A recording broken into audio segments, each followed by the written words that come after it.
புதிய குரல் அமைப்பின் அமைப்பாளர் தோழர் ஓவியா உள்ளிட்ட அனைவருக்கும் என் அன்பு வணக்கம். வரவேற்புரையும் தலைமை உரையுமே ஆய்வுரையாக அமைந்து விடுமானால் பிறகு ஆய்வுரை என்பதற்கு தனியாக சில செய்திகளை நான் கண்டுபிடிக்க வேண்டி இருக்கிறது. நான் தமிழ் பற்றியோ வேறு மொழிகள் பற்றியோ பேசவில்லை. இந்த தாய்மொழி என்கிற ஒரு சொல் நிறைய நம்மை சிந்திக்க வைக்கிற, பேச வைக்கிற ஒரு சொல் என்று கருதுகிறேன். இதனை பேசுவதற்கு இங்கு இசைவு தந்த என்று தோழர் உதயகுமாரும் ஓவியாவும் சொன்னார்கள். இல்லை, இதை எனக்கு கிடைத்த வாய்ப்பும் பெருமையும் என்று நான் கருதுகிறேன். புதிய குரல் அழைத்து மறுத்ததில்லை என்றார்கள். புதிய குரல், திராவிட இயக்க தமிழர் பேரவை இரண்டும் வேறு வேறு பெயர்களில் இயங்குகிற ஒரே நோக்குடைய, அதில் எனக்கு மாற்று கருத்து இல்லை. எனவே இரண்டாவது, இது ஒரு பெரிய பொதுக்கூட்டமும் இல்லை. நாம் கருத்துக்களை பகிர்ந்து கொள்வதற்கான ஒரு அரங்கம். நிறைய மனிதர்களை அமர வைத்து பேசிக் கொண்டிருக்கிற அந்த கூட்டங்கள் ஒரு பக்கத்தின் தேவை என்றால், இப்படிப்பட்ட நெருப்பு அணைந்து விடாமல் பார்த்து கொள்ளுகிற சின்ன சின்ன அரங்குகள் மிக மிக தேவை என்று நான் கருதுகிறேன். எனவே இந்த வாய்ப்பை தந்ததற்கு நான் தான் நன்றி சொல்ல வேண்டும். சரி, மொழி என்பதை ஏன் ஒரு குறிப்பிட்ட மொழியை மட்டும் தாய்மொழி என்று சொல்லுகிறோம்? ஏன் தந்தை மொழி என்று சொல்லக்கூடாது? அண்ணன் மொழி, தம்பி மொழி என்று ஏன் சொல்லக்கூடாது? தாய்மொழி என்று ஏன் குறிப்பிடுகிறோம்? இந்த நாடு பற்றி பேசுகிற போது கூட பாரதியார் ஓரிடத்தில் தந்தையர் நாடு என்ற பேச்சினிலேன்னு சொன்னார். தந்தையர் நாடுன்னு பேசிய பாரதியார் கூட எந்த இடத்திலும் தந்தையர் மொழி என்று சொல்லவே இல்லை. அதற்கு ஒரே ஒரு காரணம்தான் நான் கருதுகிறேன். தாய்மொழி என்று சொல்லுவதற்கு காரணம், இந்த மொழி நம் பிறப்போடு தொடர்புடையது. பிறப்போடு தொடர்புடையது. எப்படி தாயின் தொப்புள் கொடியிலிருந்து வெட்டப்பட்டு குழந்தை கொண்டு வரப்படுகிறதோ, அப்படி தாயிடம் இருந்து வருவதால் தாயின் பண்புகள், தாயின் குணநலன், தாயினுடைய இருப்பு எல்லாம் அதோடு கலந்திருக்கும். தாய் என்பது ஒரு குறியீடு, ஒரு அடையாளம். எனவேதான் இதனை நாம் தாய்மொழி என்று அழைக்கிறோம். உலகத்தில் இருக்கிற அத்தனை பேருக்கும் வேறு வேறு தாய்மொழிகள் இருக்கின்றன. சில மொழிகளை வெறும் நூற்றுக்கணக்கானவர்கள் மட்டுமே பேசுகிறார்கள், பழங்குடியினர். சில மொழிகளை கோடிக்கணக்கான மக்கள் பேசுகிறார்கள், நம் தமிழ் உட்பட.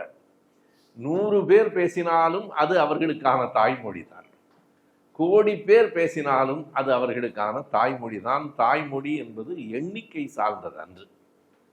அது அவரவருக்கு உரிய ஒவ்வொரு மொழி. தாய்மொழிகள் மொத்தம் உலகத்தில் எவ்வளவு இருக்கின்றன? இன்றைக்கு வரைக்கும் சரியான கணக்கு இல்லை.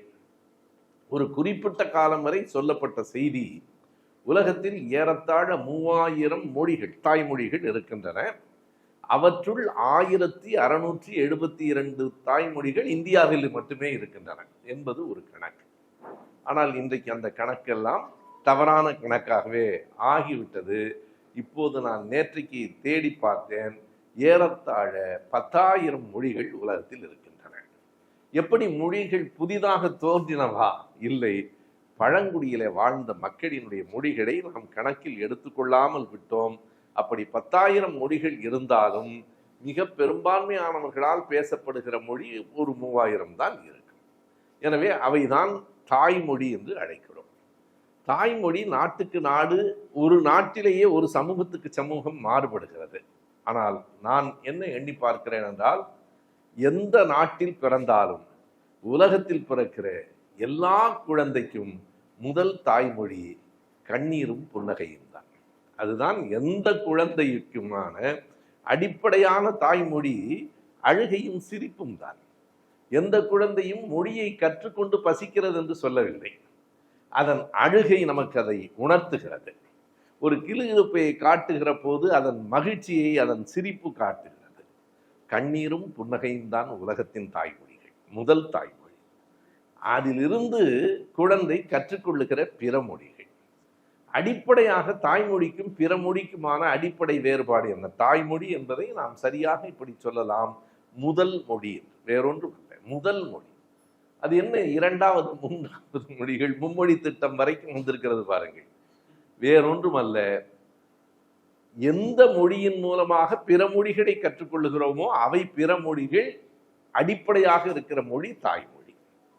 இந்த மொழிதான் அடித்தளம். இதிலிருந்து தான் மற்றவைகளை கற்றுக்கொள்கிறோம். சரி, இந்த மொழியையும் கற்றுக்கொண்டோம் இல்லையா? வேறுபாடு இருக்கிறது. தாய்மொழியை நாம் கற்றமைக்கும் பிற மொழிகளை கற்றுக்கொண்டதற்கும் இடையில் ஒரு வேறுபாடு இருக்கிறது. தாய்மொழியை பொருள்களின் மூலம், மனிதர்களின் மூலம் நேரடியாக கற்றோம். பிற மொழிகளை ஒரு மொழியின் மூலம் கற்றோம். மரம் என்று சொன்னால் நமக்கு மரம் தெரியாது, குழந்தைக்கு மரம் தெரியாது, அணில் தெரியாது, புத்தகம் தெரியாது. முதல் மொழியை புத்தகத்தை காட்டித்தான் கற்றுக் கொடுக்க முடியும். புத்தகத்தை விடுங்கள், அம்மா அப்பாவையே காட்டித்தானே கற்றுக் கொடுத்தோம். இவர் அம்மா, இவர் அப்பா என்று ஆட்களை, பொருள்களை காட்டி நேரடியாக கற்றுக்கொள்வதால் அது முதல் மொழி அல்லது தாய்மொழி. ஆனால் தமிழ் அறிந்த எனக்கு ஆங்கிலம் கற்றுக்கொள்ளுகிற போது ட்ரீ ட்ரீ என்றால் மரம் என்று சொன்ன உடனே எனக்கு ட்ரீ தெரியாது. ஆனால் மரம் என்று சொன்னவுடனே என் மூளையில் ஒரு படம் விரிகிறது. அது நான் மரம் பார்த்து கற்றுக்கொண்ட தாய்மொழியின் மூலமாக வருகிறது. எனவே மற்ற மொழிகளுக்கும் தாய்மொழிகளுக்கும் வேறுபாடு. இவர்கள் சொல்லுவது போல எத்தனை மொழிகளை வேண்டுமானாலும் கற்றுக்கொள்ளலாம். ஒரு கட்டடத்தில் எத்தனை மாடிகள் இருக்கின்றன என்பது முக்கியம் இல்லை, அடித்தளம் சரியாக இருக்கிறதா என்பது முக்கியம். தாய்மொழி என்பது ஒரு அடித்தளம். அடித்தளம் சரியாக இல்லாத கட்டிடத்தில் நீ எத்தனை மேல் மாடிகள் கட்டினாலும் நிற்காது, நிலைக்காது. நீங்கள் தமிழ் அறியாத, நமக்கு தாய்மொழி தமிழ், தமிழ் அறியாத ஒருவருக்கு நீ ஆங்கிலம், தெலுங்கு, இந்தி அல்லது பிரெஞ்சு மொழி எதை வேண்டுமானாலும் கற்றுக் கொடுங்கள். தமிழ் சரியாக தெரிந்தால்தான் பிற மொழிகளை கற்க முடியும். இது நமக்கு. ஆந்திராவில் பிறக்கிற குழந்தைக்கு தெலுங்கு மூலமாகத்தான் மற்ற மொழிகள் வந்து சேரும். அவரவர் தாய்மொழி அவரவருக்கு சிறந்தது. அதுல அடுத்ததாக நான் வருகிறேன். இந்த தாய்மொழி சண்டை வந்து சேருகிறது. தோழர் ஓவியா பேசுகிற போது ஒன்றை சொல்லிவிட்டு எனக்கு ஒரு திருத்தம் தோன்றிட்டு அதை அவரே அடுத்து குறிப்பிட்டார். எந்த தாய்மொழியையும் திராவிட இயக்கம் அப்படியெல்லாம் மொழியை உயர்த்தி பிடித்ததில்லை சொல்லிட்டு அடுத்த வரி சொன்னாங்க, குறிப்பாக பெரியார். அதான் உண்மை. பெரியார் அப்படி எந்த அவர் எனக்கு தெரிந்து எனக்கு தேசாபிமானமோ பாஷாபிமானமோ கிடையாதுன்னு சொன்ன ஒரு தலைவராக நான் அவரை பார்க்கிறேன். ஓவியா சொன்னது போல பல நேரங்களில் இந்த மொழி பற்று காரணமாக இருக்கிற புலவர்களை பெரியார் ஒத்துக்கிறது. ஒரு இடத்துல ஐயா சொல்லுவார், திருக்குறளின் மீது முதல்ல எனக்கு கருத்து வேறுபாடு இருந்தது, பிறகு சில அறிஞர்களோடு பழகிய பிறகு அதோட விட்டுருக்கலாம். அவருக்கே உள்ள குறும்பு என்ன சொல்லுவார்னா, சில அறிஞர்களோடு பழகிய பிறகு, நான் அறிஞர் என்று சொல்லுவது தமிழ் புலவர்களே அல்ல அப்படிம்பார். அதாவது இந்த பயல்களை அவர் ஒத்துக்க மாட்டேங்கிறார். ஏனென்றால் இவன் சிவனின் தமாரத்திலிருந்து தமிழ் வந்ததுங்கிறான். அறிவியலுக்கு புறம்பாக சொல்லப்படுகிற எதையும் பெரியார் ஏற்பதில்லை. ஏன் குறிப்பாக என்று ஓவியா சொன்னதை நான் ஏற்றேன் என்றால், திராவிட முன்னேற்றக் கழகம் மொழி உணர்வை ஊட்டியது. ஐயா மாதிரி எல்லாம் மொழிதானடான்னு சொல்லலை. திராவிட இயக்கத்தை, அந்த கருத்துக்களை பறைசாற்றிய புரட்சி கவிஞர் போன்றவர்கள் அதை கொண்டு வந்தார்கள். தமிழுக்கும் அமுதென்று பேர், அந்த தமிழ் இன்ப தமிழ் எங்கள் உயிருக்கு நேர். மொழியை எந்த இடத்துல கொண்டு வந்து நிறுத்தினார்கள்? தமிழுக்கும் அமுதென்று பேர், அந்த தமிழ் இன்ப தமிழ் எங்கள் உயிருக்கு நேர். எங்கள் வாழ்வும் எங்கள் வளமும் மங்காத தமிழ் என்று சங்கே முழங்கு. வாழ்வும் வளமும் தமிழ்தான். திராவிட முன்னேற்றக் கழகம் தமிழ் உணர்வை ஊட்டியது, தாய்மொழி பெருமிதத்தை ஏற்றியது. அது இப்ப அடுத்த கட்டத்துக்கு புகுது. நீங்கள் எல்லாவற்றையும் கவனிக்க வேண்டும். பெரியாரிடமிருந்து திமுக கழகம் அல்லது திராவிட முன்னேற்ற கழகம், அறிஞர் அண்ணா அவர்கள் குறிப்பாக 3 இடங்களில் வேறுபட்டார்கள். அதில் தாய்மொழி ஒன்று. குறிப்பாக 3 இடங்களில் பெரியாரிடமிருந்து வேறுபட்டார்கள். ஒன்று கடவுள் கோட்பாடு, இன்னொன்று தேர்தல் நிலைப்பாடு, மூன்றாவது மொழி பற்றிய சிந்தனை. இந்த 3லும் பெரியாருக்கும் திமுகவுக்கும் வேறுபாடு இருந்தது. நெருங்கி பார்த்தால் பெரிய வேறுபாடு இல்லை என்று எனக்கு தோன்றும். கடவுள் இல்லை, இல்லை, இல்லவே இல்லை, பெரியார் ஒன்றே குலம் ஒருவனே தேவன், திருமூலர் தேர்ந்து. இதை பெரிய வேறுபாடு இல்லை என்பதை நான் சொல்லவில்லை, ஐயா பெரியாரே சொல்லிட்டார். கடைசியாக அண்ணா இறந்து போய் நடந்த அந்த இரங்கல் கூட்டத்தில் பேசுகிற போது அண்ணாதுரை கடைசி வரைக்கும் என் பிள்ளை தான். ஏன்னா அதற்கு முன்னால் பேசிய ராஜாஜி அவர்கள் அண்ணா நாசிகராக தான் இருந்தாரு, பின்னாடி திருந்திட்டாரு. நீங்க கவனிக்கணும், இந்திரா காந்தி அந்த மேடையில் இருக்காங்க.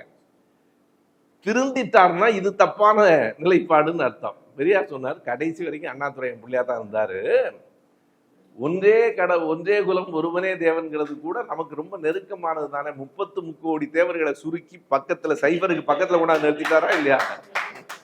அதை கொண்டு வந்து இல்லை என்பது சுடியம் சைபர், அதுக்கு பக்கத்துல கொண்டாந்து ஒண்ணு நிறுத்திட்டாரு. 33 கோடி தேவர்களை அந்த பயல்களை எல்லாம் சுருக்கி ஒண்ணுன்னு கொண்டாந்தா நமக்கு பக்கம் தானேன்னார். பல நேரங்களில் தேர்தல் நிலைப்பாடுல இருந்து தேர்தலையும் பெரியார் அண்ணா பெரிய வேறுபாடு இல்லை. பெரியார் தேர்தலில் போட்டியிட்டதிலேயே தவிர எந்த தேர்தலில் யாரையாவது ஆதரிக்காமல் இருந்தார் பெரியார்? திமுக வருவதற்கு முன்பு 52லயே பெரியார் ஆதரிக்கிறார். ஏதோ ஒரு கட்சியை பெரியார் ஆதரிக்கிறார் என்று சொன்னால் தேர்தல் களத்தில் இருக்கிறோம்னு தான் பொருள். புதிய குரல் நேரடியாக இல்லை, நாங்கள்லாம் போய் திமுக ஓட்டு போடுன்னு தான் கேட்குறோம். நாங்கள் நிற்கவில்லையே தவிர, நின்னாலும் ஓட்டு போட மாட்டோம், அது வேற. நாங்கள் நிற்கவில்லையே தவிர நாங்கள் வாக்கு கேட்கிறோம் என்றால் தேர்தலுக்கு போயிட்டோம்ங்கிறது தான் பொருள். அதே மாதிரி தான் மொழி என்பதிலும் பெரியார் அதை அறிவுபூர்வமாக சிந்தித்தார். திமுக கழகம் அதை உணர்ச்சி பூர்வமாக மக்களிடம் கொண்டு சென்றது. இந்த தாய்மொழி பற்று இல்லாமல் ஒருவன் எழமாட்டான். தாய்மொழி பற்று என்பதுதான் அவனை அடுத்த கட்டத்துக்கு நகர்த்தும். நாம் எல்லோரும் உறவினர்கள் என்கிற ஒரு உணர்வை ஏற்படுத்தும். ஐயா பெரியாரை போல முழுக்க முழுக்க அறிவுபூர்வமாகவே சிந்தித்தால் மக்களை தொடுவது கடினம். நீங்கள் இன்னொன்றையும் எண்ணி பாருங்கள், பெரியாரின் கருத்து அண்ணாவினுடைய போக்கில் மொழி உட்பட எல்லாவற்றிலும் நீர்த்து போய்விட்டது என்கிறார்கள். ஒரு விதத்தில் உண்மையாக இருக்கலாம், ஆனால் அதை நாம் எப்படி பார்க்க வேண்டும்? ஒரு பனிக்கட்டி இருக்கிறது, அது நீர்த்து போனால்தான் பரவும். கவனத்தில் கொள்ளுங்கள், பனிக்கட்டி அந்த ஒரு இடத்திலேயே இருப்பதை விட அது உருகி ஓடும் போது பரவும். பெரியார் ஒரு இடத்தை, ஒரு கருத்தை நிலைநிறுத்தினார், அண்ணா அதை பரப்பினார். இது அடிப்படையான உண்மை. இதையெல்லாம் நான் அண்ணாவை காப்பாற்றுவதற்காக பேசவில்லை, அப்படி எல்லாம் காப்பாற்ற வேண்டியதும் இல்லை. பெரியாருக்கு அண்ணாவுக்கும் கடவுள் கோட்பாட்டில் கூட ஒரு செய்தி பாருங்க. நான் அந்த தொடர் வந்துட்டதுனால சொல்றேன், தாய்மொழிக்கு வந்துடுறேன். பெரியார் இல்லைன்னு சொல்லிட்டார். அண்ணா வேலைக்காரி படத்துல என்ன செய்தார்? அந்த ஒரே ஒரு காட்சியை நினைத்து பாருங்கள், அண்ணாவினுடைய நுட்பம் புரியும். ஒருவன் சிதம்பரத்துக்கு போயிட்டு வரேன்ட்டு ஒரு வேலை செய்கிறவன் தொழிலாளி போயிருப்பான். போயிட்டு 2 நாள்ல வர்றவன் 4 நாளைக்கு பிறகுதான் நம்ம. ஏன்ப்பா 4 நாள் வரலன்னு இவர் கேட்பார். அந்த தில்லை நடராசரோட அழகை பார்த்துக்கிட்டே இருந்தங்க, வர மனசு இல்லையம்பா. அப்படியா, அவ்வளவு அழகாவா அவன் நிற்கிறாருன்னு இவர் கேட்பார். அதை அவன் நடிச்சு காட்டுவான். தில்லை நடராஜர் எப்படி நிற்கிறாரு, அடடா அழகா இருக்க, காலை வைப்பான், இன்னும் கொஞ்சம் நேரம் நில்லுப்பா, அழகா இருக்கு, நானும் பார்க்கலாம்ல. அப்படி நீ 4 நாள் பார்த்துருக்க, நான் 4 நிமிஷமாவது பார்க்க வேண்டாமா, நில்லும்ப. மறுபடியும் நிற்பான். மறுபடி காலை எடுக்கும்போது ஏன்பா இன்னும் கொஞ்சம் நேரம் நில்லும்பார். அவன் சொல்லுவான், இதுக்கு மேல என்னால நிற்க முடியாது. நடராஜர் நின்றுட்டே இருக்காரு, அது கல்லுங்க, நான் மனுஷன்பான். அதாவது அது கல் என்று ஒரு கடவுள் நம்பிக்கை உடையவனை சொல்ல வைத்தவர் அண்ணா. இதை தேட்டர்லயே எல்லாரும் பார்த்து கை தட்டிட்டான். ஏய், கடவுளை கல்லுன்னு இந்த ஆளு சொல்றாரான்னு பார்க்காம பராசக்தியில ஒரு வசனம், அதை சென்சார்ல கட் பண்ணாங்க. அது கல் பேசாது, அந்த கல்லை மட்டும் வெட்டுவாங்க. நீங்க பாத்தீங்கன்னா தெரியும், பராசக்தியில அந்த உச்சரிப்புல தெரியும் பேசாது அப்படின்னு ஒரு, அது கல்லுங்கிறது தெரியும். எனவே இப்படி சின்ன சின்ன வேறுபாடுகள் இருந்தாலும் அடிப்படையான வேறுபாடு எங்கே வருகிறது, ஏன் என்பதை பார்க்க வேண்டும். இந்த தாய்மொழியின் மீது பெரிய பற்றுதலை எல்லாம் பெரியார் சொல்லவில்லை என்றால், பற்றுதலை என்று சொல்ல முடியாது, ஒரு புனிதம் என்பதை அவர் ஏற்கவில்லை. எதையுமே, எந்த புனிதம் வெங்காயத்தையும் அவர் ஒத்துக்கிறது இல்லை. ஏனென்றால் எதையாவது நீங்கள் புனிதம் என்று சொன்னால் வேறு ஒன்று தீட்டு என்று பொருள். ஒரு பெண்ணை பார்த்து நீங்கள் சுமங்கலி என்று சொல்லுவதே அந்த பெண்ணை பற்றிய குறிப்பு மட்டுமல்ல, கணவனை இழந்த பெண் அமங்கலி என்கிற விமர்சனத்தையும் உள்ளடக்கியது. பெரியார் எந்த புனிதத்தையும் ஏற்பதில்லை, எதுவும் புனிதமானதில்லை. உலகத்தில் எல்லாம் இயல்பானவை, எதுவும் புனிதமானதில்லை, மொழி உட்பட. அதுல தான் இவனுங்க ஐயோ நம்ம மொழிய புனிதம் இல்லை என்றார். புனிதம் இல்லைதான். அதுல என்ன புனிதம் இருக்கிறது? எங்கள் மொழிதான் உயர்ந்தது. இன்றைக்கு 2 கோட்பாடுகள் இருக்கு. ஒரு தாய்மொழியிலிருந்து தான் உலகம் முழுவதும் பிற மொழிகள் தோன்றின. இல்ல அங்கங்க பல மொழிகள் இருந்தன, அவை பெருகின. இந்த 2 கோட்பாடு. இதுல நமக்கு சந்தேகமே இல்லை. நம்ம யாரை கேட்டாலும் அப்படி ஒரு மொழி தொடங்கி ஒரு மொழி எல்லா இடத்துக்கும் வந்திருக்க முடியாது. ஒரு மனித இனத்திலிருந்து எல்லோரும் வந்திருக்க முடியாது. பல்வேறு குழுக்கள், ஒவ்வொரு குழுவும் ஒவ்வொரு மொழி பேசி ஒவ்வொரு குழுவும் பல்வேறாக பிரிந்து சேர்ந்திருக்க முடியும் என்கிற அறிவியல் பார்வை நமக்கு உண்டு. இதை எப்படி சொல்லுகிறீர்கள்? ரொம்ப இயல்பாக எளிமையாக இந்த பிள்ளைகளுக்கும் புரிகிற மாதிரி சொல்ல வேண்டும் என்றால், சுட சுட இட்லி சுட்டு வீட்டில் வச்சதுக்கு அப்புறம் தட்டில் வச்ச உடனே எந்த குழந்தையாவது நடுவில் கை வைக்குதா? பெரியவங்களை விட்டுருங்க, நடுவில் கை வைக்குதா? சுற்றும்னு தெரியும். எங்கே ஆறி இருக்கும்? அந்த ஓரமாக இருக்கிற பகுதி ஆறி இருக்கும். ஓரமாக இருக்கிற பகுதி எல்லாம் ஆறி இருக்குமா? ஒரு இடம் மட்டும் ஆறி இருக்குமா? ஓரமாக இருக்கிற பகுதிகள் எல்லாம் ஒரே மாதிரி தான் ஆறும். எனவே இந்த பூமி வட்டத்தில் விளிம்பில் இருந்த பகுதிகளில் எல்லாம் அந்த சூடு தணிந்து குளிர் வருகிற போது உயிர் இனங்கள் தோன்றி இருக்கும். பல இடங்கள்ல வந்திருக்கும். அது ஆப்பிரிக்காவிலையும் வந்திருக்கலாம், இந்தியாவிலையும் வந்திருக்கலாம், மத்திய ஆசியாவிலையும் வந்திருக்கலாம். அந்த விளிம்பு நிலை நடுப்பகுதியில் வந்திருக்க மாட்டார்கள். அது உண்மைதான். இது இயற்கையான ஒரு சாதாரணமான ஒரு அறிவியல். இதை மோனோலிங்குஸ்டிக் தியரி அண்ட் பாலிலிங்குஸ்டிக் தியரி என்று சொல்லுகிறார்கள். நான் மோனோலிங்குஸ்டிக் தியரியை ஒத்துக்கொள்வதில்லை. இதையெல்லாம் வைத்துத்தான் தமிழ்தான் உலகத்திலேயே மூத்த மொழி. ஐயா பாவாணர் கூட முதன் மொழின்னு எழுதுறார். பாவாணர் மீது மிகுந்த அன்பும் மதிப்பும் உடையவர்கள் நாம். ஆனால் இந்த கோட்பாட்டை என்னால் ஏற்க முடியவில்லை. ஒருவேளை பெரியார்ட்டேருந்து வந்ததுனால இருக்கலாம். அப்படிலாம் ஒரு மொழி பிற மொழிகளை தான் வர முடியாது. பல மொழிகள் அங்கங்கே வந்திருக்க கூடும். இது ஒன்று. இரண்டாவதாக, இந்த தாய்மொழி என்று வருகிற போது இது பற்றுதல் வேண்டும். அது யாருக்கும் மாற்று கருத்து இல்லை. பெருமிதமும் வரலாம். தாய்மொழி பெருமிதமும் வரலாம். அது என்னவாக ஆகிவிடக்கூடாது? தாய்மொழி மேலாண்மையாக ஆகிவிடக்கூடாது. அதுதான் ஆதிக்கத்தில் கொண்டு போய் நிறுத்தும். இந்த ஆதிக்கம் என்பது 2 அடிப்படைகள்ல வருது. ஒன்று, எங்கள் தாய்மொழி தான் தொன்மையானது. இருந்து போது. இப்ப என்ன பிரச்சனைன்னு கேட்டேன். தொன்மையானது இருந்து போகுது. எனவே மற்ற மொழிகள், தாய்மொழிகளை எல்லாம் விட எங்கள் மொழி உயர்ந்தது. ஏனென்றால் அது தொன்மையானது. ஒன்று. இரண்டாவது, எங்கள் மொழியில் தான் வளமான இலக்கிய இலக்கணங்கள் இருக்கின்றன. எல்லா மொழியிலையும் இல்லை. தமிழ்ல இருக்கிற அளவுக்கு இலக்கியங்கள் இலக்கணங்கள் இல்லை. இரும்பு காலத்திலேயே நம்ம தொடங்கிட்டோம். தமிழ் வந்துருச்சு. எல்லா பெருமிதமும் சரி. ஆனால் இதை வைத்துக்கொண்டு மற்ற மொழிகளை குறைக்க வேண்டிய தேவையில்லை. எல்லா மொழி, நம்ம தாய்மொழி, அதாவது சுருக்கமாக சொன்னால், நம்முடைய தாய் அழகாக இருந்தால்தான், அறிவுடையவளாக இருந்தால்தான் தாயா என்ன? எப்படி இருந்தாலும் அவள் நமக்கு தாய். ஒரு வேளை அழகாகவும் அறிவாகவும் இருந்தால் அது கூடுதல் மகிழ்ச்சி. தாய்மொழியில் நம்முடைய தாய்மொழி தொன்மையானது, மகிழ்ச்சி. நம்முடைய தாய்மொழி இலக்கண இலக்கிய வளம் மிக்கது, மகிழ்ச்சி. அதற்காக கூட வேறு எந்த மொழியையும் விட இது உயர்ந்தது என்று எந்த மொழியின் மீதும் இதை திணிக்க வேண்டியதில்லை. இந்த அடிப்படையான புரிதல் தான் பெரியாரியம்.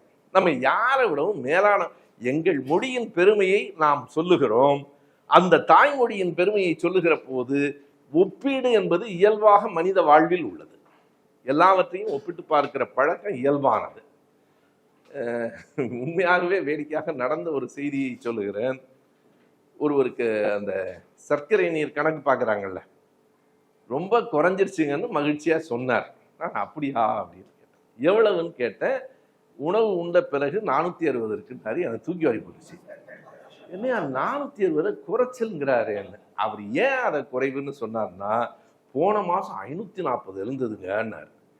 ஐயோ, 540 எல்லையில இருந்திருக்கு. 460 540ஓடு ஒப்பிடுகிற போது குறைவே தவிர இயல்பான அளவில் இருந்து மிக கூடுதல். 160க்கு மேல இருக்கக்கூடாதுன்றா. இவர் 460 வச்சுட்டு குறைஞ்சிருச்சுன்னு மகிழ்ச்சி அடைகிறார். இந்த வடிவேலு ஒரு படத்துல சொல்ற அந்த நகைச்சுவை மாதிரி, நேத்து உங்க அப்பா உன்னை 12 அடி அடிச்சாரு, இன்னைக்கு 10 அடி தான் அடிச்சாருன்னா நமக்கு 2 அடி மிச்சம் லாபம். அதாவது விழுந்த 10 அடியை கணக்கில் எடுக்காம விடாமல் போன 2 அடியை மகிழ்வது என்ன என்றால் இதனை ஒப்பிடுவது. நமக்கு எல்லாவற்றிலும் ஒப்பிடுகிற ஒரு பழக்கம் உண்டு. இன்றைக்கு கல்லூரிகளிலே பள்ளிகளிலே என்ன சொல்லுகிறார்கள், குறிப்பாக பள்ளிகளில் இந்த ரேங்க் சர்டிஃபிகேட்டை நிறுத்துங்கிறான். இந்த ப்ரோக்ரஸிவ் கார்டுன்னு ஒன்று கொடுக்குறான்ல, அதில் இந்த முதல் மதிப்பெண் அது 4வது வேண்டாம், இந்த புள்ள நீ இப்படி படிச்சிருக்க அதோட நிறுத்து. இருக்கிறவர்களை ஒப்பிட்டு இந்த அரங்கத்தில் இருக்கிறது அவர் புத்திசாலியாக இருக்கார், இவர் போய் டே எல்லாரும் இந்த அரங்கத்தில் இருக்கிறான், ஒப்பிடுவதை தவிர்த்து விடுங்கள். எந்த இடத்துல ஒப்பீடு நல்லது என்றால் 2 மொழிகளின் இலக்கியங்களை ஒப்பிடலாம். ஒரு கம்பேரிட்டிவ் லிட்ரேச்சர் பாருங்க, ஒப்பிடலாம். அப்போது கூட என்ன சொல்லக்கூடாது என்றால், இந்த இலக்கியத்தில் இந்த செய்தி இருக்கிறது, அந்த இலக்கியத்தில் அந்த செய்தி இருக்கிறது, 2ம் ஒரே மாதிரி இருக்கிறது என்று ஒப்பிடலாமே தவிர இதுதான் சரியாக இருக்கிறது அது சரியில்லை என்று சொல்லுகிற போது ஆதிக்கத்தின் நிழல் தொடங்குகிறது. அங்க நீங்க ஒப்பீட்டில் தான் ஆதிக்கம் தொடங்குகிறது. பெரும்பாலும் போர் எடுத்து ஒரு மன்னன் இன்னொரு நாட்டை வென்றால் இந்த நாட்டில் இருக்கிற மொழியை அழிப்பதற்கு முயற்சி செய்கிறான். எல்லா இடத்துலையும் நீங்க இங்க நடப்பது ஒரு பண்பாட்டு போர். நீங்க சமஸ்கிருதத்தை கொண்டு வந்து ஏன் திணிக்கிறா? இதற்கு உலக வரலாற்றில் பல சான்றுகள் இருக்கு. ரொம்ப குறிப்பான ஒரு செய்தியை நான் சொல்றேன், நீங்க எல்லோருமே அறிந்திருக்கக்கூடிய செய்தி தான். 1066வது ஆண்டு, வரலாற்றில் முக்கியமான ஒரு செய்தி, மொழி சார்ந்து. 1066வது ஆண்டில் நார்மன் கிங் வில்லியம்ஸ் இங்கிலாந்தின் மீது படையெடுத்தான். இங்கிலாந்தை வெற்றி பெற்றான். வெற்றி பெற்றால் அந்த நாட்டை ஆண்டுட்டு போக வேண்டியது தானே. இன்றிலிருந்து ஆட்சி மொழி லத்தீன் அல்லது என் நாட்டை சார்ந்த நார்மன் மொழியை தவிர அப்ப இருந்த மொழி ஆங்கிலோ சாக்சன். ஆங்கிலோ சாக்சனை யாரும் பேசக்கூடாதுன்றான். உருது இனத்தினுடைய போராட்டம் கூட வெறும் மொழி சார்ந்தது மட்டும் அல்ல, மொழியிலிருந்து தான் அந்த இன போராட்டமே வருது. அங்க குர்திஷ் மொழியை பள்ளிக்கூடங்களில் கூட சொல்லக்கூடாது என்று சொன்ன பிறகுதான் குர்து மக்களினுடைய எழுச்சி வருது. அது மாதிரி 1066 நார்மன் கிங் வில்லியம்ஸ் வந்த பிறகு ஆங்கிலோ சாக்சன் மொழியை எடுத்துவிட்டு எல்லா இடத்திலும் லத்தீனும் நார்மன் மொழியும் தான். இது என்ன ஆயிற்று என்றால், கொஞ்சம் கொஞ்சமாக மக்களே ஏற்றுக்கொண்டார்கள். பிறக்கிற பிள்ளைக்கு லத்தீன் சொல்லி கொடுத்தா ஆங்கிலோ சாக்சன் சொல்லலை. தாய்மொழி மாறுது பாருங்க. தாய்மொழி மாறுமான்னு கேட்டா மதம் மாறும். நான் குடியுரிமை கூட மாறுது இல்லை. இப்போ எங்கள் பிள்ளைங்களாம் அமெரிக்க சிட்டிசன்கிறான், எல்லாம் மாறுது. பெண் ஆணாகவும் ஆண் பெண்ணாகவும் கூட மாறுகிறார்கள். 2 மாறாது. ஒன்று தாய்மொழி, இன்னொன்று ஜாதி. செத்தாலும் மாறாது. தாய்மொழி இல்லாமல் இந்த உலகத்தில் வாழ முடியாது, சாதி இல்லாமல் தான் வாழ்ந்தாக வேண்டும். அதான் 2க்குமான வேறுபாடு.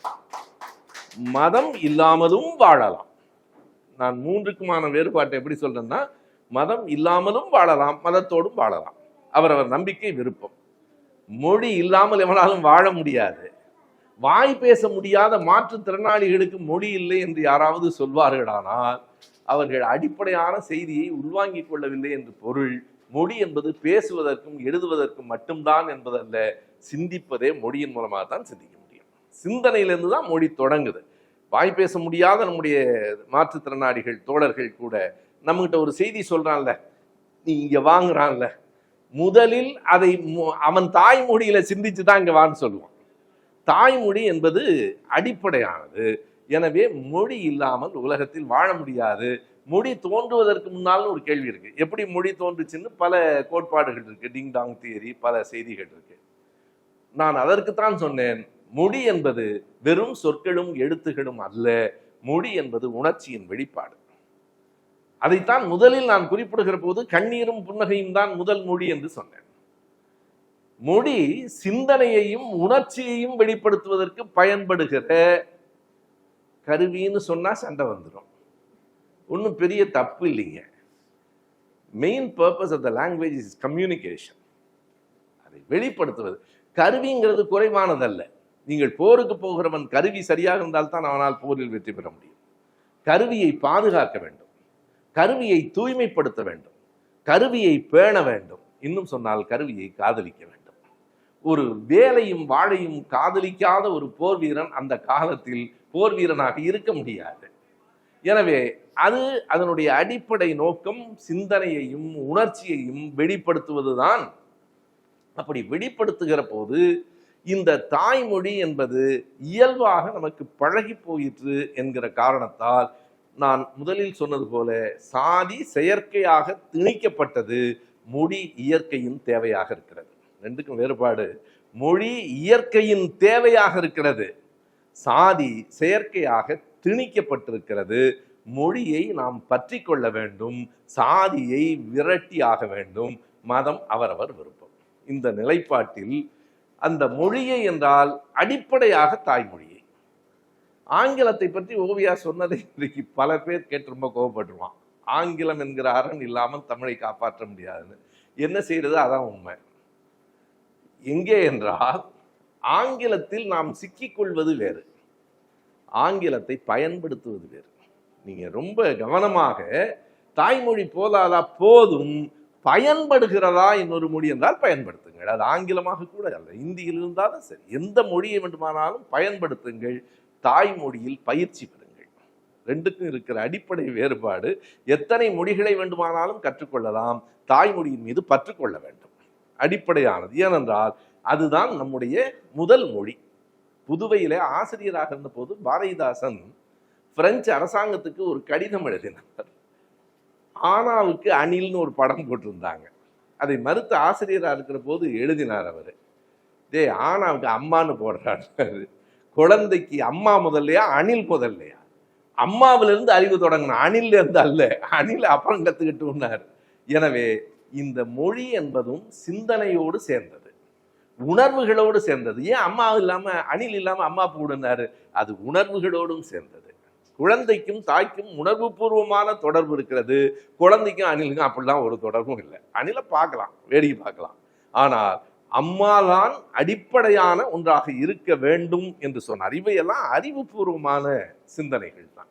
எனவே பெரியார் ரொம்ப கவனமாக ஒன்றை சொன்னார், நீ திரும்ப திரும்ப என் மொழி உயர்ந்ததுன்னு சண்டை போட்டுட்டு இருக்காத, மொழியை பயன்படுத்து, மொழியை பயன்படுத்து. மொழி என்பது நம் அடையாளம். ஏன் நார்மன் கிங் வில்லியம்ஸ் அந்த ஆங்கிலோ சாக்சனை அழிச்சான்? இவர்களுக்கு இன்னொரு அடையாளம் இருக்கக்கூடாது என்று கருதினார். அதுதான் அடிப்படை. என்னாச்சு? உண்மையிலேயே ஆங்கிலோ சாக்சன் இன்னைக்கு வரைக்கும் வழக்கில் இல்லை. அவர்களே ஒரு கட்டத்தில் என்ன சொன்னார்கள் என்றால், லத்தீன் என்பது பட்டு துணி போன்றது, ஆங்கிலோ சாக்சன் என்பது பழைய கந்தை துணி போன்றது. யார் சொன்னா? ஆங்கிலேயர்களே சொன்னான். அப்படி சொல்ல வைக்கப்பட்டார்கள். மும்மொழி திட்டம் சேர்ந்தா அப்படி சொல்லிடுவான்னு இங்க பாக்குறானுங்க. கொஞ்ச நாள்ல இந்தி தான் உயர்ந்த மொழி. ஏன் இந்தியை திணிக்கிற? அது பலரும் பெரும்பான்மையானவர்கள் பேசுகிற மொழி. பேசிட்டு போறான். இப்ப என்ன பிரச்சனை? பெரும்பான்மை என்ன ஒரு அக்கிரமம் நடக்கிறது என்றால், இந்தியை பற்றி பேசுகிற போது பெரும்பான்மை பேசுவார்கள், சமஸ்கிருதம் பற்றி பேசும்போது அதனுடைய தொன்மை பற்றி பேசுவார்கள். சமஸ்கிருதத்தை எத்தனை பேர் பேசுறான்? இன்னைக்கு வரைக்கும் அவங்க 49,000 சொல்லிட்டு இருக்காருங்க. ஆனால் 1950 ஆண்டு கணக்குப்படி அந்த 8வது அட்டவணையில் 14 மொழிகளில் சமஸ்கிருதமும் ஒன்றாக சேர்க்கப்பட்டது. 2020 24,861, 25,000க்கும் குறைச்சல். அரசு தந்த புள்ளி விவரம். என்ன கொடுமை என்றால், இப்ப 49,000 வச்சுங்க, 50,000 பேர் பேசுகிற அந்த மொழி 8வது அட்டவணையில் பட்டியலில் இருக்கிறது. அதற்கு பணம் கொட்டி கொடுக்கப்படுகிறது. ஆனால் 8வது அட்டவணையில் இப்ப 14லிருந்து 22 ஆயிடுச்சு. ஆனால் இன்றைக்கும் 2,57,00,000 மக்கள் பேசுகிற ராஜஸ்தானி மொழி அந்த பட்டியலில் கூட இல்லை. எது கொடுமை என்றால், நம்ம பேசி என்ன பையன் ராஜஸ்தானில சும்மா இருக்கான். ஏன் ராஜஸ்தானில சும்மா இருக்கிறான்னா, அவனுக்கு இந்தி தான் மொழி என்று அடையாளப்படுத்தப்படுகிறது. எவ்வளவு பெரிய அக்கிரமம் நடக்குது பாருங்க. இவர் தான் அப்பான்னு தவறா ஒருத்தரை இவர் தான் அம்மான்னு அடையாளப்படுத்துவது எவ்வளவு பிழையானதோ. நண்பர் பெரியார்தாசன் தான் சொல்லுவார், இந்த குழந்தைகள் பிறக்கிற போது இந்த நம்பர் கட்டி விடுவாங்கல்ல, அம்மாவுக்கும் 17 அந்த குழந்தைக்கும் 17, கொஞ்சம் மாறி போயிடுச்சுன்னு வைங்க. ஒரு செவிலியனுடைய கவனக்குறைவால் இந்த பெட்டில் ஒரு பார்ப்பன பெண்ணு, அந்த பெட்டில் ஒரு முஸ்லீம் பெண்ணு படுத்திருக்கு. குழந்தை மாறி போச்சு. அந்த முஸ்லீம் பெண் குழந்தைய இங்கே வச்சுட்டானுங்க. பார்க்குறவன் என்ன சொல்றான், அப்படியே அப்பாவை தோப்பனாரை உரிச்சுண்டு வந்திருக்கிறான். அது ராவுத்தர் புள்ளடாம்பாரு. அப்படியே தோப்பனாரை உரிச்சுண்டு வந்திருக்கிறான். ஒன்னும் உரிச்சுண்டு வரல, அவன் ராவுத்தர் புள்ள. மாற்றம் இவனை 25 ஆண்டுகளுக்கு பிறகு இவன் பார்ப்பனனாகவே வளர்ந்திருப்பான், அவன் இஸ்லாமியனாகவே வளர்ந்திருப்பான். நீங்க மாற்றிட்டீங்கன்னா அது மாறும். 1066 வந்ததற்கு பிறகு மறுபடியும் ஆங்கிலம் என்ற ஒரு புது மொழியை உருவாக்குவதற்கு 3 நூற்றாண்டுகளாயின என்பது வரலாறு. அப்புறம் தானே ஷேக்ஸ்பியரு, அப்புறம் தானே சாசர். ஷேக்ஸ்பியர் எல்லாம் வருவதற்கு முன்னால் இருந்த பழைய மொழி ஆங்கிலோ சாக்சன் வடக்கற்று போய்விட்டது. யாருனால? நார்மன் கிங் வில்லியம்ஸ்னால. பிறகு அதை புதுப்பித்து ஒரு மொழியாக ஆக்க வேண்டிற்று. இன்றைக்கு அதை பார்க்கணும்ல. அவ்வளவு பெரிதாக சொன்ன லத்தீன் மொழி என்னாச்சு? அதை விட பெரிய செய்திகள், ஹீப்ரு மொழி எங்க போச்சு? இன்றைக்கும் யூதர்கள் தங்கள் தாய்மொழி என்று பெருமைப்படுகிற ஹீப்ரு மொழி இல்லை. இப்போது அவர்கள் புதுப்பிக்கிறார்கள். எப்படி ஆங்கிலோ சாக்சன் செத்து போய் புதிதாக ஆங்கிலம் வந்ததோ, ஹீப்ரு மொழியைத்தான் இட்டிஷ் என்கிற பெயரில் இன்னைக்கு சொல்றாங்க. இன்னைக்கு இஸ்ரேல் முழுவதும் இட்டிஷ். கணிப்பொறியில் ஆங்கிலத்துக்கு அடுத்த இடத்தில் இருப்பது இட்டிஷ். பெருமைக்காக நான் சொல்லவில்லை, நான் முதலே சொல்லிட்டேன். மொழி பெருமையெல்லாம் இல்லை. உண்மையை சொன்னால் கணிப்பொறி துறையில் 3வது இடத்தில் இருப்பது தமிழ். அந்த பெருமை கூட ஈழத்தமிழர்களால் தான் வந்தது. ஏன்னா 54 நாடுகள்ல அவன் பரவனதுக்கு அப்புறம் அவன் கணிப்பொறி முழுவதிலேயும் தமிழை கொண்டு வந்ததால் 3வது இடத்துக்கு. ஆனால் உண்மையாக கூடுதலான மக்கள் பேசுகிற மொழி தாய்மொழி ஆங்கிலம் அல்ல. உலகத்தில் இருக்கிற மக்களில் கூடுதலான மக்களுக்கு தாய்மொழி ஆங்கிலமா என்ன? சீனம். அதுலயும் மேண்ட்ரின். அங்க 6 இருக்கு. எனக்கு அங்க ஹாங்காங் போன போது தான் தெரிஞ்சது. ஹாங்காங்கில் பேசுகிற மொழி பீகிங்ல புரியல. 6 விதமான சீன மொழிகள் இருக்கின்றன. அதிகமானவர்கள் பேசுவது மேண்ட்ரின், ஹான்ஸ் இன மக்கள். அதுவும் இந்தியாவை போல பல இனத்தவர் இருந்தாலும் கூட 94.5 விழுக்காடு ஹான்ஸ் மக்கள். ஒரே குறிப்பிட்ட மக்கள் தான் மேண்ட்ரின். அதற்கு பிறகு ஸ்பானிஷ். ஸ்பெயின் என்பது சின்ன நாடு. தென் அமெரிக்கா முழுவதும் ஸ்பானிஷ். ஃபிடல் காஸ்ட்ரோ கிட்ட கேட்குறாங்க, உங்களுக்கு பிடித்த எழுத்தாளர் யாருன்னு. அவர் ஒரு பேரை சொல்றார், அந்த பேர் மறந்துட்டேன். அவர் ரொம்ப நிறைய நகைச்சுவையான கதைகளை எழுதினவர், நினைவு வந்தா சொல்லி. ஷேக்ஸ்பியரை பிடிக்காதான்னு கேட்கறதுக்கு ஃபிடல் காஸ்ட்ரோ சொன்ன முக்கியமான மொழி. ஷேக்ஸ்பியர் மிகப்பெரிய நாடகாசிரியன் தான், ஆனாலும் இவன் என் தாய்மொழியில் அல்லவா எழுதியிருக்கிறான்னு ஃபிடல் காஸ்ட்ரோ சொன்னார். அதாவது உலகமே தன்னுடைய வீடு என்று கருதிய காஸ்ட்ரோவும் சேக்குவேராவுக்கு தாய்நாடு பற்றெல்லாம் கூட கிடையாது. அவர் பிறந்தது எங்கேயோ, அர்ஜென்டினாவில் பிறந்து கியூபாவில் போராடி பொலிவியாவில் போய் செத்து போனார். பொலிவியாவிலையும் போர்க்களத்துல தான் இறந்து போனார். அப்போ சேக்குவேராவும் ஃபிடல் காஸ்ட்ரோவும் நாட்டின் எல்லை கோடுகளை எல்லாம் தாண்டி மக்களை எந்த தேசம் அடிமைப்பட்டு கிடக்கிறதோ அது என் தாய்நாடுன்னு சொன்னவன் சேக்குவேரா. நீங்க உலகத்துல இப்படி ஒரு சிந்தனை, எனக்கு எந்த தேசம் அடிமைப்பட்டு கிடக்கிறதோ அது என் தாய்நாடுன்னு சொன்னான். அந்த ஃபிடல் காஸ்ட்ரோவே சொல்லுகிறார், எனக்கு இவனைத்தான் மிகவும் பிடிக்கும் என்பதற்கு ஒரு காரணம், இவன் என் தாய்மொழியில் அல்லவா எழுதியிருக்கிறான். தென் அமெரிக்கா முழுவதும் ஸ்பானிய மொழி தான். தென் அமெரிக்காவுக்கு எப்படி ஸ்பானிஷ் போச்சு? இவன் இங்க போய் படையெடுத்து போன போது இந்த மொழி அங்க பரப்பிட்டான். எல்லாமே நீங்க பாருங்க, தங்கள் மொழியை கொண்டு போய் அங்கே விட்டு விடுகிறார்கள். நீங்க வட அமெரிக்காவில் போர் தொடுத்து அதனை கைப்பற்றியவர்கள் ஆங்கிலேயர்கள், தென் அமெரிக்கா முழுவதும் ஸ்பானியர்கள். அந்த ஸ்பானிஷ் பீப்புள் போனதுனால தான் முற்று முழுக்க இன்றைக்கு வரைக்கும் அர்ஜென்டினா, பிரேசில், கியூபா எங்க போனாலும் ஸ்பானிஷ் மொழி தான். இப்போது ஒரு கேள்வி வருகிறது, கூடுதலான மக்கள் பேசுகிற சீனாவின் மேண்ட்ரினை விட, ஸ்பானிஷை விட ஆங்கிலம் ஏன் உலகம் முழுவதும் உலக மொழி என்று கருதப்படுகிற அளவுக்கு பரவி இருக்கிறது? உலக மொழியெல்லாம் இல்லை, கருதப்படுகிற அளவுக்கு பரவி இருக்கிறது என்றால் ஆட்சி அதிகாரத்தோடு சேர்ந்து வருகிற மொழி நிறைக்கும். வேற ஒரு காரணமும் இல்லை. பீரங்கியிலிருந்து தான் எல்லாம் புறப்படுகின்றன. இங்கேயும் அப்படி ஆண்டார்கள். தஞ்சை பக்கத்தில் மராத்தியர்கள், தெலுங்கர்கள், நாயக்கர்கள் காலத்தில் தெலுங்கு நிறைய வந்தாங்க. இஸ்லாமியர்கள் வருகிற போது வந்தார்கள். ஆனால் ஏன் அவையெல்லாம் பெரிய செல்வாக்கு பெறவில்லை என்றால் அவர்கள் குறிப்பிட்ட பகுதிகளைத்தான் ஆண்டார்கள். நீங்க மராத்தியர்கள் தஞ்சை பக்கம் மட்டும்தான் சரபோஜி மன்னர்கள். எனவே அது தமிழ்நாடு முழுவதும் பரவவில்லை. ஆங்கிலேயர்கள் இந்தியா முழுவதையும் தன் பீரங்கிகளால் ஒன்றாக கட்டி முடித்ததால் தங்கள் மொழியையும் நிலைநிறுத்தினார்கள். இப்படி பல நாடுகள் காலனி நாடுகளாக இருந்ததால் ஆங்கிலம் பரவிற்று. எனவே ஆங்கிலம் உலக மொழி என்பது போன்ற ஒரு மாயை தான் அது. ஆனாலும் ஆங்கிலத்தை ஓவியாவும் நானும் நீங்களும் ஏன் ஆதரிக்கிறோம்? ஆங்கிலத்தின் மீது மோகம் எல்லாம் இல்லை. ஆங்கிலம் என்பது இன்றைக்கு உலகத்தில் எல்லா மூலையிலும் பயன்படுகிறது. நான் என் அனுபவத்தில் இருந்த நார்வேயினுடைய ஓஸ்லோ என்கிற ஊர்ல போய் இறங்குறேன். அங்க நார்வேஜியன் மொழி தான். சின்ன கடையில கூட நார்வேஜியன் மொழி தான் பேசுறான். ஆனால் மிகப்பெரிய எழுத்துகளில் OSLO ஓஸ்லோ என்று ஆங்கிலத்தில் எழுதப்பட்டிருக்கிறது. ஆங்கிலத்தை வைத்துக்கொண்டு நான் வெளிநாட்டிலேருந்து வந்திருக்கேன். எனக்கு I don't know Norwegian language, sorry. அதில் ரொம்ப நீங்கள் கவனமாக சொல்ல வேண்டிய சொல் சாரி. உன் தேசத்துக்கு வந்திருக்கிறேன், உன் மொழி தெரியாமல் வந்ததற்காக என்னை மன்னித்துக்கொள். பிரான்ஸில் ரொம்ப பெரிய உறுதியாக இருப்பான். ஒரு கண்காட்சியகம் பார்த்து கொண்டே போகிற போது ஒரு அம்மா என்கிட்ட கேட்டது, எல்லாம் விளக்கி சொன்ன பிறகு தேங்க்யூ தேங்க்யூ அப்படின்னு சொன்னேன். ஏன் மெர்சின்னு சொல்லக்கூடாதுன்னு ஆங்கிலத்தை கேட்டுச்சு. அதுவும் ஆங்கிலத்தை கேட்டால் தான் எனக்கு புரியும். ஓ, மெர்சி என்றால் நன்றி பிரெஞ்சு மொழியில். எனக்கு தெரியாது, நான் கற்றுக்கொள்ளுகிறேன்னு சொன்னேன்.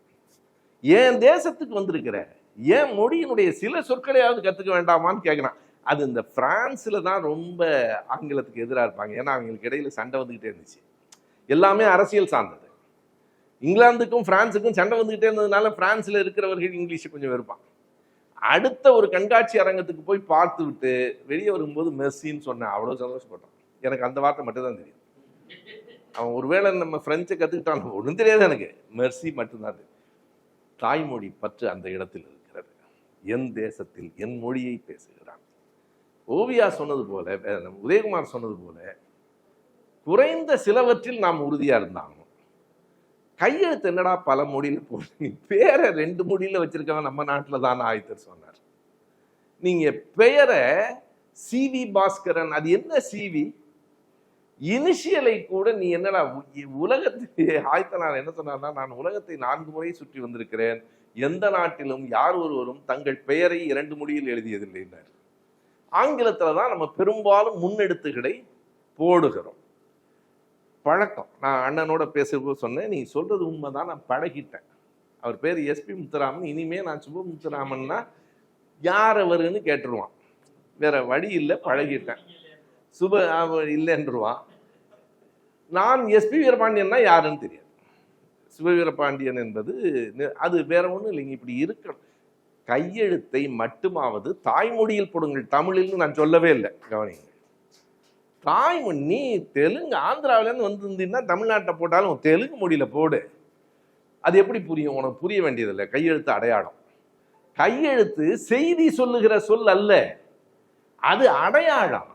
எனக்கான அடையாளம் என் தாய்மொழியில் இருக்க வேண்டும் என்பது ஒரு மொழி வெறி அல்ல, அடிப்படையான மொழி தாய்மொழியை நாம் எங்கெல்லாம் விடக்கூடாது, எங்கே எல்லாம் நாம் ஆங்கில மொழியை பயன்படுத்தலாம். நான் திரும்ப திரும்ப சொன்னேன், சமஸ்கிருதம் ஆங்கிலம் என்ன வேறுபாடு? சமஸ்கிருதம் ஒரு பண்பாட்டு வல்லாண்மை. சமஸ்கிருதம் நம்மை அடிமைப்படுத்த முயற்சிக்கிறது, ஆங்கிலம் நமக்கு பயன்படுகிறது. வேற ஒன்றும் இல்லை. நீங்க எங்கேயாவது திருமண வீட்டில் இங்கிலீஷ்ல மந்திரம் சொல்லணும்னு சொல்லியிருக்கிறேன்னா, ஆங்கிலம் நமக்கு பயன்படுகிறது, சமஸ்கிருதம் நம்மை அடிமைப்படுத்துகிறது. என் வீட்டு நிகழ்வில் நீ என்ன ஓமொழியை கொண்டாந்து நிற்கிறது?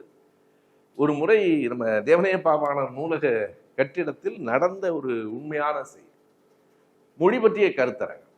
அங்க ஒரு தீர்மானத்தை நிறைவேற்றுகிறார்கள். என்ன தீர்மானம் என்றால், தமிழ் தொன்மையான மொழி, வடமிக்க மொழி, எனவே இந்தியா முழுமைக்கும் தமிழை ஆட்சி மொழியாக்க, அதை ஏட்டிக்கு போட்டி, இந்தியா முழுமைக்கும் தமிழை ஆட்சி மொழியாக்க வேண்டும். அந்த அரங்கம் அதிர்ந்து போச்சு. நான் கை உயர்த்தினேன். ஏன் நாங்க இந்த தீர்மானத்தை நான் ஒத்துக்கல, குறைந்தது டிசன்ட் நோட்டாவது போடுங்க. ஏன் தமிழை ஆட்சி தமிழ்நாட்டில் ஆட்சி மொழியாக்கு, நீ எதுக்கு இந்தியா முழுவதும் ஆட்சி மொழியாக்குற? இந்தியா முழுவதும் தமிழை ஆட்சி மொழியாக்க வேண்டும் என்பதற்கும் இந்தியை ஆட்சி மொழியாக்க வேண்டும் என்பதற்கும் எந்த வேறுபாடும் கிடையாது, ரெண்டும் ஆதிக்கம். உடனே நமக்கு ஒரு தமிழ் துரோகி பட்டம் கொடுத்துருவான். இயல்பு அவரவர் தாய்மொழி அவரவருக்கு என்பதை தாய்மொழியில் தான் பற்றி கொண்டு மேலேற முடியும்.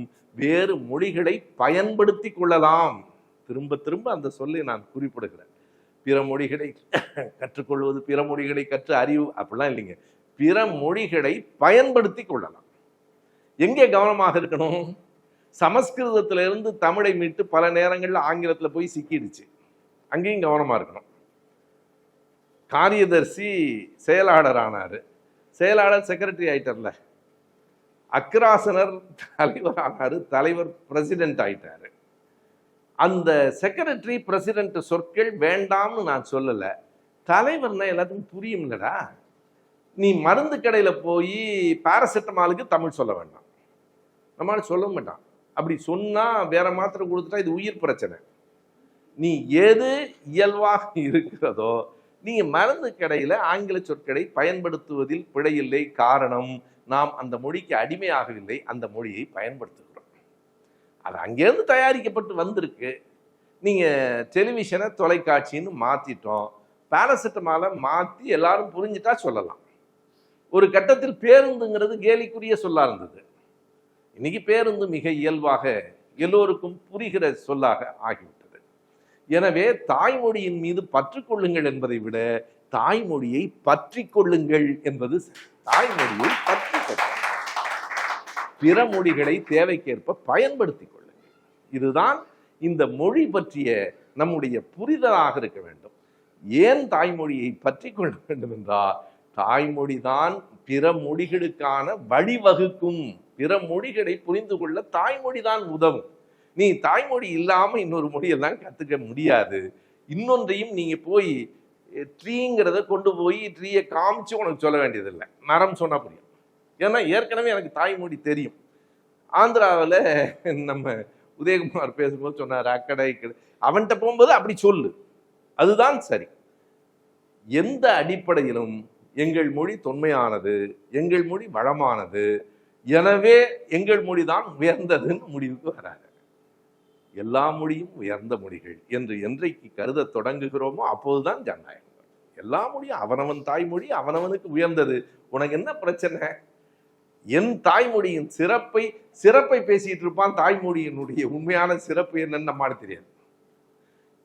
தாய்மொழி அறிவு வேறு, தாய்மொழி உணர்வு வேறு. தாய்மொழி உணர்வு வேணும். தாய்மொழி அறிவில்லாத உணர்வு சண்டைக்கு போறதுக்கு தான் பயன்படும். தாய்மொழி அறிவு என்பது மிக முதன்மையானது. நீங்க அந்த அனுபவங்கள்லேருந்து நான் சொல்றேன். பிராங்க்ஃபர்ட்ல இருக்கிற போது ஒரு இடத்துக்கு போயிருந்தேன். ஒரு கடை வீதியில் காஃபி சாப்பிட்டுட்டு இருக்கிறாங்க. அங்கே பொறியியல் படிக்கிற, மருத்துவம் படிக்கிற மாணவர்கள்லாம் இருக்காங்க. அங்கேயும் எனக்கு என்ன மொழி பயன்படுது? ஆங்கிலம் தான் பயன்படுது. அவனவனுக்கு அந்த தாய்மொழி பற்றி இருக்கு. நான் பிராங்க்ஃபர்ட்ல போய் ஏர்போர்ட்ல இறங்கிட்டு எங்கிட்ட இருக்கிற பணத்தை கொடுத்து எனக்கு டாலர் கிடைக்குமான்னு கேட்குறேன். அப்போ இப்போதான் ஈரோ. நான் போனபோது அப்போ ஈரோ இல்லை, அவங்க ஃப்ராங்க். உங்களுக்கு ஃப்ராங்க் வேண்டாமான்னு கேட்குறான். German Frank. சாரி, எனக்கு டாலரே கொடுத்துருங்க. அப்போ அவன் ஆங்கிலத்தில் தான் இந்த உரையாடல் ஏன் நடக்குதுன்னா, அவன் டொச்சில் பேசினா எனக்கு புரியாது, நான் தமிழில் பேசினா அவனும் புரியாது. எனக்கு ஆங்கிலமும் பெருசாக தெரியாது. நான் அமெரிக்காவில் போய் இறங்கி அந்த பாஸ்போர்ட்டை கொடுத்த போது அந்த அம்மா ஏதோ ஒரு கேள்வி கேட்டுச்சு. எனக்கு சரியாக புரியல. என்ன கேட்டு போகிறானுங்க, எவ்வளோ நாள் இங்கே இருக்க, எதுக்கு வந்திருக்கேன்னு கேட்பான் அப்படின்னு நினச்சிட்டு நானாக ஆங்கிலத்தில் சொன்னேன். அந்த அம்மாவோட நாகரிகம் பாருங்க, நான் சொல்லி முடிக்கிற வரைக்கும் பொறுமையாக கேட்டுச்சு. கேட்டுட்டு என்கிட்ட ஒரு கேள்வி திருப்பி கேட்டுச்சு. Could you please translate it into இங்கிலீஷ்னு கேட்டுச்சு. அப்போதான் நம்ம பேசுனது அவன் இங்கிலீஷே நினைக்கல. நம்ம இங்கிலீஷில் வச்சோன்னா அவ்வளவுதான். Could you please translate it into இங்கிலீஷ்னு கேட்டு இவ்வளவு நேரம் இங்கிலீஷில் பேசுனதான் நான் நினச்சிக்கிட்டு இருக்கேன். அவன் ஏதோ, ஆனால் அவங்களுடைய நாகரிகம் எனக்கு இதெல்லாம் புரியாதுன்னு சொல்ற வரைக்கும் பொறுமையாக கேட்டுட்டு நான் சொல்லி முடிச்சதுக்கப்புறம் இப்படி ஒரு கேள்வி. அந்த தாய்மொழி பற்றி இயல்பானது. அந்த பிராங்க்ஃபர்ட் ஏர்போர்ட்ல என்ன கேட்குறான், ஏன் ஃப்ராங்க் வாங்க மாட்டேங்கிற, ஏன் டாலருங்கிறான். இல்லை, எனக்கு வேர்ல்டு வைடாக டாலர் பயன்படும்.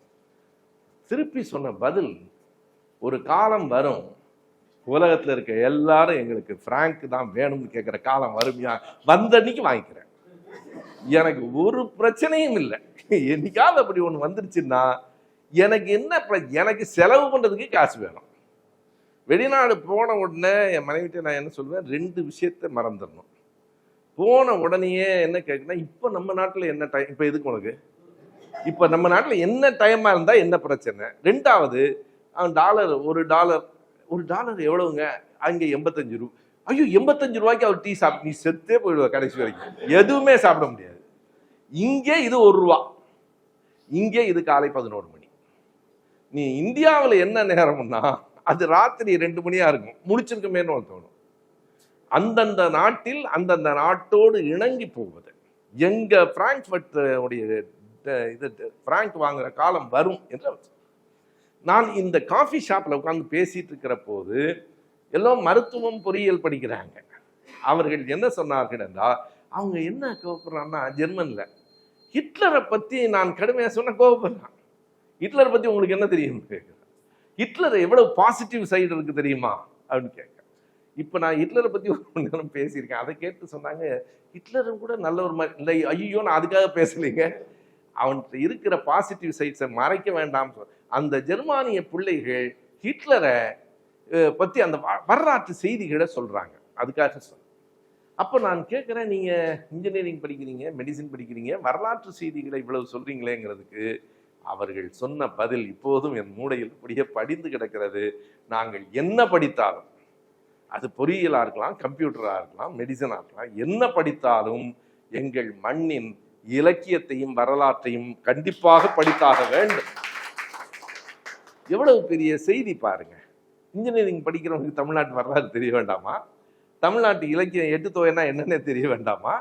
நீ என்ன வேணாலும் படி, அடிப்படையாக உன் மண்ணின் மொழி இலக்கியங்களையும் வரலாற்றையும் படி என்பதும் தாய்மொழியோடு இணைந்தது. என்றால் ஒரு தாய்மொழி பற்று என்பது, தாய்மொழி என்பது வெறும் மொழி அல்ல, அது பண்பாட்டோடு நெருக்கமான தொடர்புடையது. அதுதான் நான் முதல்ல சொன்னேன், அது பிறப்புடன் தொடர்புடையது. ஏன் தாயை கொண்டு வந்து மொழியோடு சேர்த்தார்கள் என்றால், தாயிடமிருந்து தான் நாம் வந்தோம். பிரிக்க முடியாத உறவு பிறப்பு தாய் தான். நான் சொல்லுவது கொச்சையாக இருக்கலாம், ஆனால் அது ஒரு உண்மை. தாய் தான் உண்மை, தந்தை நம்பிக்கை. அம்மா சொன்னதை நம்பிட்டோம், அவ்வளவுதான். தாய் தான் உண்மை, யாரும் இல்லைன்னு சொல்ல முடியாது. எனவே அடிப்படையில் பிறப்பு என்பது தாயிடமிருந்து வருகிறது. பிறப்போடு தொடர்புடையதாக ஒரு மொழி இருக்கிறது என்றால், எங்கே பிறந்தாயோ, யாருக்கு பிறந்தாயோ, அந்த இனத்தின் பண்பாடு, அந்த இனத்தின் வரலாறு, அந்த இனத்தின் மனநிலை உன்னை சார்ந்திருக்கும். தாய்மொழி அறியாதவனுக்கு இந்த தாய் நிலத்தின் பண்பாடும் புரியாது. எதனால ஆலு கோபி ஆயிடுச்சு? உணவுல என்னடா ஹிந்தி? நீ இந்த தேசத்தில் இருக்கிற வரைக்கும் இந்த மொழி சொல்லை பயன்படுத்து. நான் போய் குஜராத்தில் கேட்க சொல்லல.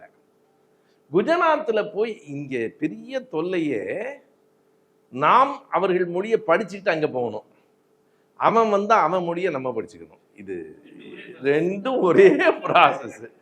நம்ம அம்மா தமிழிசை கேட்குறாங்க, இந்தியில எழுதலைன்னா அங்கேருந்து வர்றவனுக்கெல்லாம் எப்படி ஊர் பேர் தெரியும்? அப்ப நான் போறேனே, எனக்கு எப்படி ஊர் பேர் தெரியுது? என்னை பற்றி கவலையில் நான் அனாதையா? அவனுக்கு மட்டும் எல்லாம் தெரியணும். எனவே அந்த மொழி சார்ந்து அதை ஐயா பெருஞ்சித்தனார் தான் விளையாட்டா சொல்லுவார். நான் கூட்டங்களில் சொல்லி இருக்கிறேன். இந்த பரவாயில்லைங்கிறது எந்த மொழி தம்பின்னு ஐயா கேட்டாரு.